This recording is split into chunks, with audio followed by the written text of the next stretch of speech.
Perfect. So as Chris said, my name is Ben Stireman. I'm the Sovereign Lands Administrator for the Division of Forestry, Fire, and State Lands. And as you know, Great Salt Lake and Jordan River are both sovereign lands. So we're heavily involved in both. I apologize for anybody that has seen bits and pieces of this presentation before. This might be a little redundant for those that were at the governing board, but today I'll try to make it quick and have a little time for some questions as well if you have any. I'm going to just run through what is important about Great Salt Lake and some of the ways that Jordan River is integrated in, and some of the concerns that we have that I think you are all very aware of, but we can dive into those a little bit. So to start off, I wanted to describe a little bit of the economic importance and some of the things that come from the lake and how industry is involved.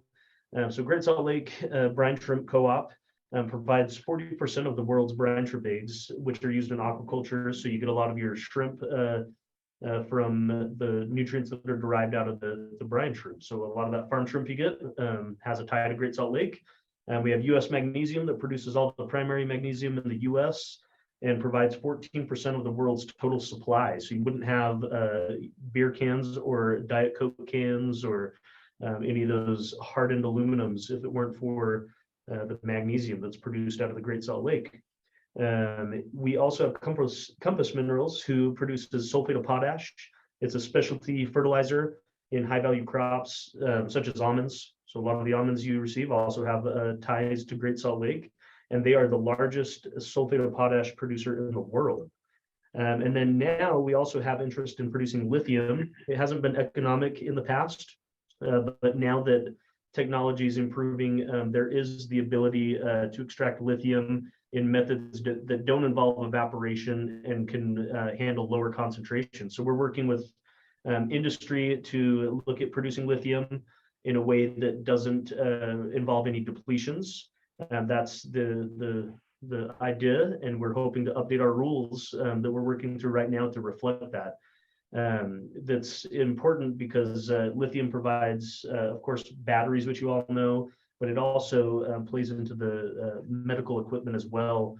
And without this lithium, I think the green energy movement would have a hard time. This will likely be one of the larger producers of lithium domestically here in the United States. And with the Inflation Reduction Act, this is an important component of that. So why are we concerned? Today we're right around 4188.8, which is about 0.2 feet higher than what we saw this year. The max in the Great Salt Lake is 4211.6, and we've been measuring that since 1847. There is evidence that says that the Great Salt Lake was lower prior to measuring, but in our recent history, that is where we kind of hold the baseline.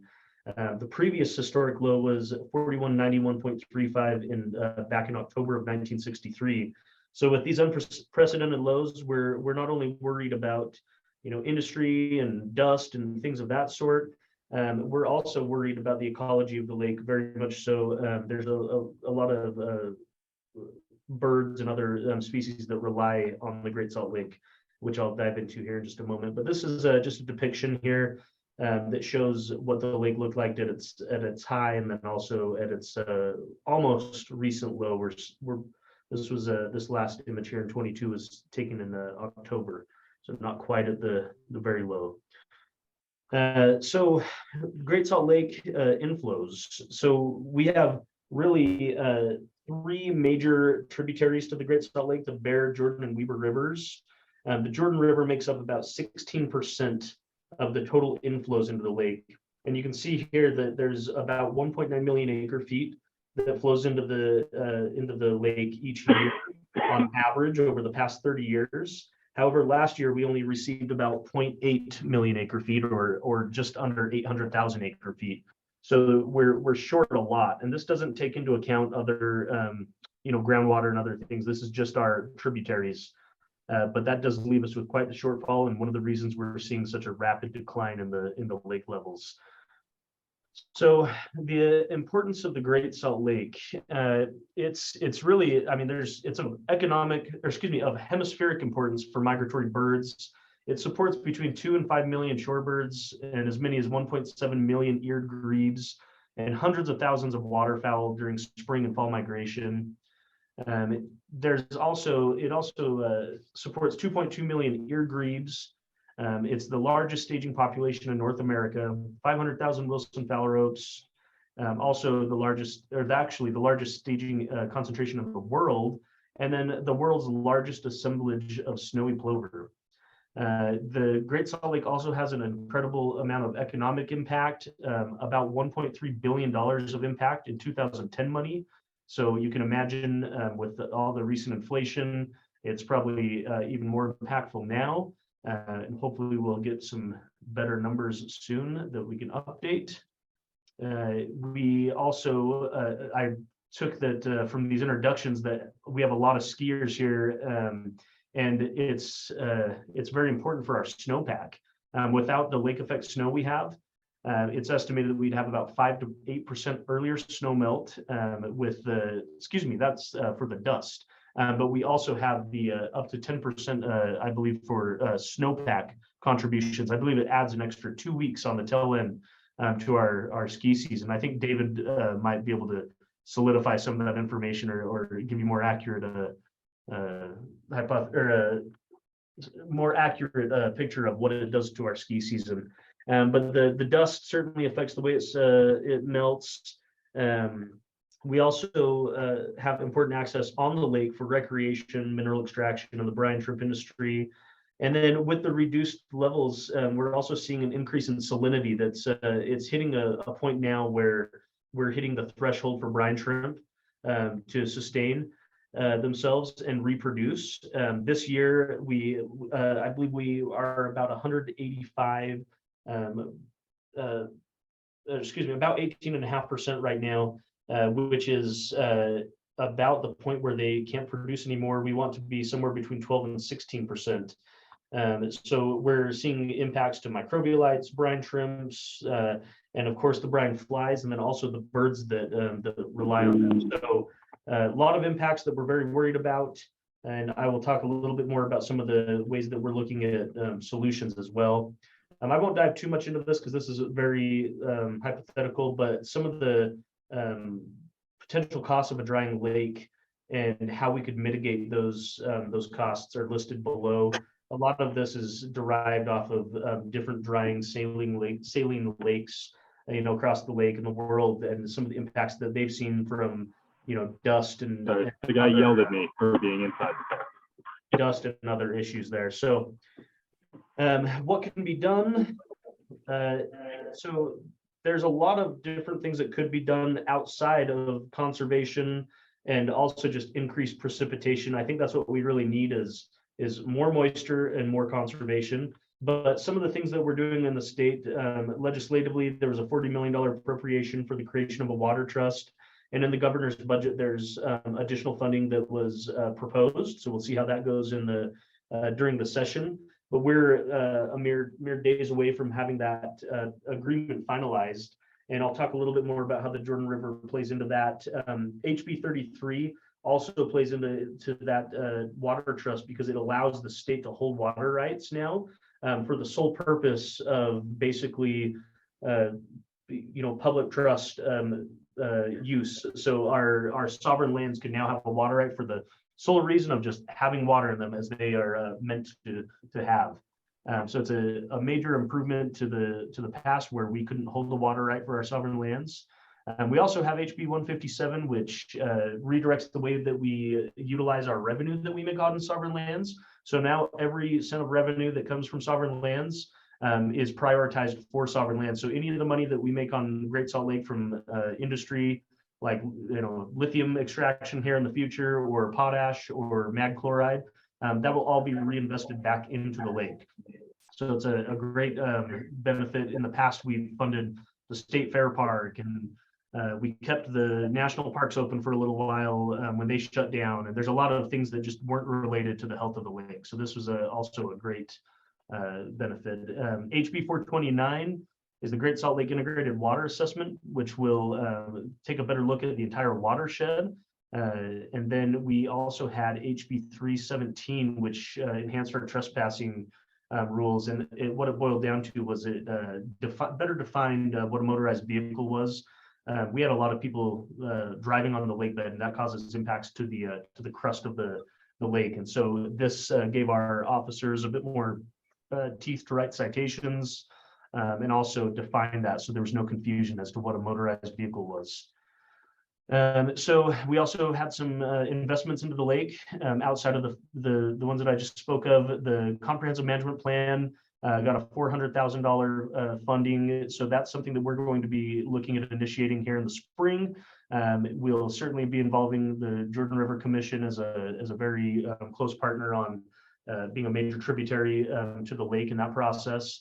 We also received $200,000 for education and outreach. We did get a new sovereign lands law enforcement officer. So we have a full-time employee dedicated to sovereign lands. We've never had that before. So we've always had to rely on partners and sharing law enforcement officers with the fire program, which is also busy at the same time of year as our sovereign lands are. And then we also received $150,000 ongoing for sovereign lands management with which is nice because normally our money is very targeted and we're not able to have any fluidity in how we use it. So this actually dedicates the money to those things that we can't really forecast. So that's for all of our sovereign lands, including Jordan River, but now we have a little bit of flexibility in some of our funding. And then there was also $5 million for the breach that separates the north and south arms of the lake.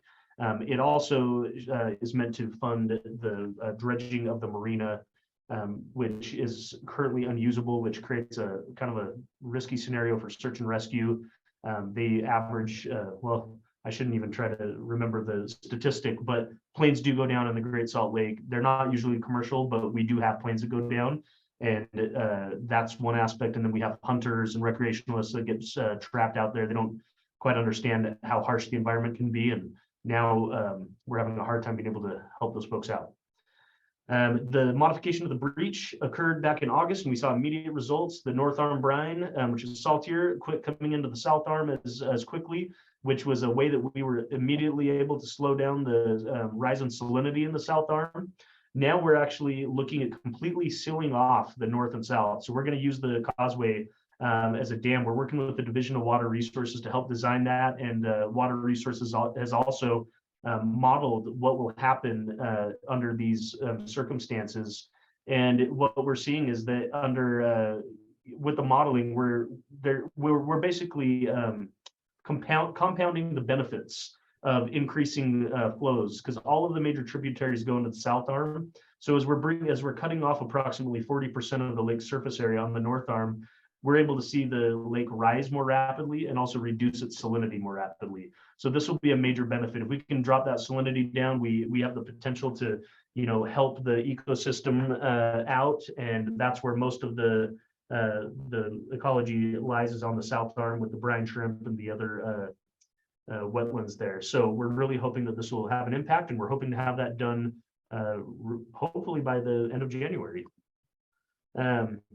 I did want to touch a little bit on the Jordan River, since that's the primary area of focus. I know you all are concerned about the Great Salt Lake, but one thing that I wanted to link up was just the cooperative weed management area, and the targeting of Phragmites as being a major tributary of Great Salt Lake. I think this is a great opportunity to learn lessons that we learned on Great Salt Lake. I know Keith has been heavily involved in this, and his expertise on treating Phragmites will come in handy, because I think he has a lot of institutional knowledge on what works. But we're also looking forward to just seeing an improvement of one of the main tributaries. I think this will use less water. We'll have improved stabilization, and water quality will improve through all of these things. So we're really excited about that. And then with the water trust in HB 33, there's of course the issue of getting water to the lake, and the Jordan River being an important method of conveyance. There's a few things that I want to touch on. Shepherding water through the Jordan River has some of its complexities, which one of the main things is, getting that to the lake involves getting it through the duck clubs, or going through the surplus canal or Goggins drain. There are some capacity issues, and issues of measurement that have to be resolved. So we're looking forward to making some improvements in those so we can make sure that the water that is acquired or leased is able to make it to the Great Salt Lake and have those impacts. So those are some things that we're looking at now. And then finally, I thought I'd better plug our hot topic grants. We have a research component to the Great Salt Lake that we fund about $200,000 a year, where if you or any of your colleagues have research interest in the Great Salt Lake, you can suggest now and through January 20th, research ideas, and then we will formalize these hot topics and send out an RFP for funding these. And this year I've asked for additional funding for our hot topic grants. So if we're successful in getting that funding, we might see that we have almost $500,000 available to offer for research on Great Salt Lake.